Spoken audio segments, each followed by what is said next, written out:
ଆଜି ଆମର ସନ୍ଧ୍ୟାବେଳେ କ'ଣ କହୁଥିଲେ କରିବେ ବୋଲି ପୁରା ଖାଇବା ପାଇଁ? ଗଜାମୁଗ କରି ସିଝେଇ ଦେଇ ତାକୁ ଭାଜି ଖାଇଲେ ବହୁତ ହେଲ୍ଦି। ଏଇଟା ଭଲ ଲାଗିବ, ଦେହ ପାଇଁ ବି ସ୍ୱାସ୍ଥ୍ୟ ପାଇଁ ବି ବହୁତ ଭଲ।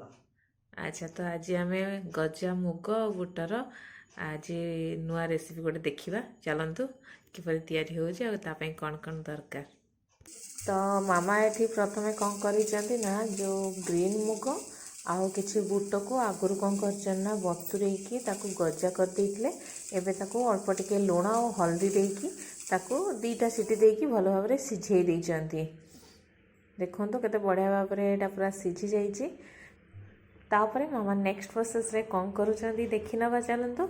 ତ ଏଠି ସେ କଢ଼େଇ ଗରମ କରିକି ସେଥିରେ 1 ଚାମଚ ତେଲ ପକାଇ ଦେଇଛନ୍ତି ଆଉ ସେଥିରେ ଅଳ୍ପ ଟିକେ ସୋରିଷକୁ ଫୁଟିବାକୁ ଦେଉଛନ୍ତି।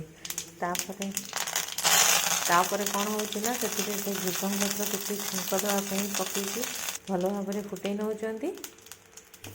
ଏବେ ତାପରେ କ'ଣ କରିବା ନା ଗୋଟେ ଛୋଟ ପିଆଜକୁ ସେ ପୁରା ଏମିତି ଲମ୍ବା ଲମ୍ବା କରି କାଟି ଦେଇଛନ୍ତି।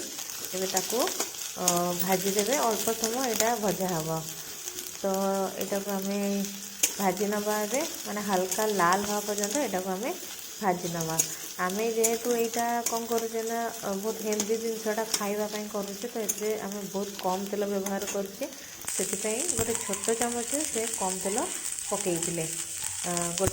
ଏବେ ସେଥିରେ ଯେଉଁ ପିଆଜଟା ହାଲକା ଭାଜି ଆସିଲାଣି, ଏବେ ସେଥିରେ ଆମେ ସ୍ୱାଦ ଅନୁସାରେ ଲୁଣକୁ ସେ ପକାଇ ନେଉଛନ୍ତି।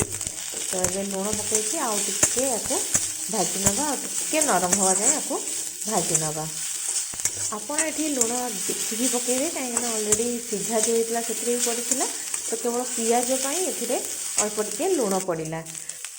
ତ ଏବେ ପିଆଜ ଆମର ପୁରା ଭାଜି ହେଇଗଲାଣି, ମାନେ ହାଲକା ଭାଜି ହେଇଗଲାଣି। ଏବେ ଯେଉଁ ସିଝେଇକି ରଖିଛେ ମୁଗ ଆଉ ବୁଟକୁ ଏଥିରେ ପକାଇ ନେବା, ଆଉ ତାପରେ ୟାକୁ ଫଟାଫଟ ଭଲ ଭାବରେ ଭାଜି ନେବା। ବିଶ୍ୱାସ କରନ୍ତୁ, ଏଇଟା ବହୁତ ହି ହେଲ୍ଦି ଆଉ ବହୁତ ହି ଟେଷ୍ଟି ମଧ୍ୟ ଲାଗିବ। ଆପଣ ସନ୍ଧ୍ୟାବେଳେ ବାହାରେ ଖାଇବା ଅପେକ୍ଷା ୟାକୁ ସନ୍ଧ୍ୟାବେଳେ ଜଳଖିଆ ଭାବରେ ଖାଆନ୍ତୁ, ବହୁତ ହି ଭଲ ଲାଗିବ। ଆଉ କିପରି ଲାଗିଲା ଆମ କମେଣ୍ଟ ବକ୍ସରେ କମେଣ୍ଟ କରି ନିଶ୍ଚୟ ଜଣାଇବେ। ଭଲ ଲାଗିଲେ ଆମ ଚ୍ୟାନେଲକୁ ସବସ୍କ୍ରାଇବ୍ କରିବା ପାଇଁ ବିଲକୁଲ ଭୁଲିବେନି। ଆଉ ଦେଖି ନିଅନ୍ତୁ, ଏଇଟା ପୁରା କେତେ ବଢ଼ିଆ ମଧ୍ୟ ଦେଖାଯାଉଛି।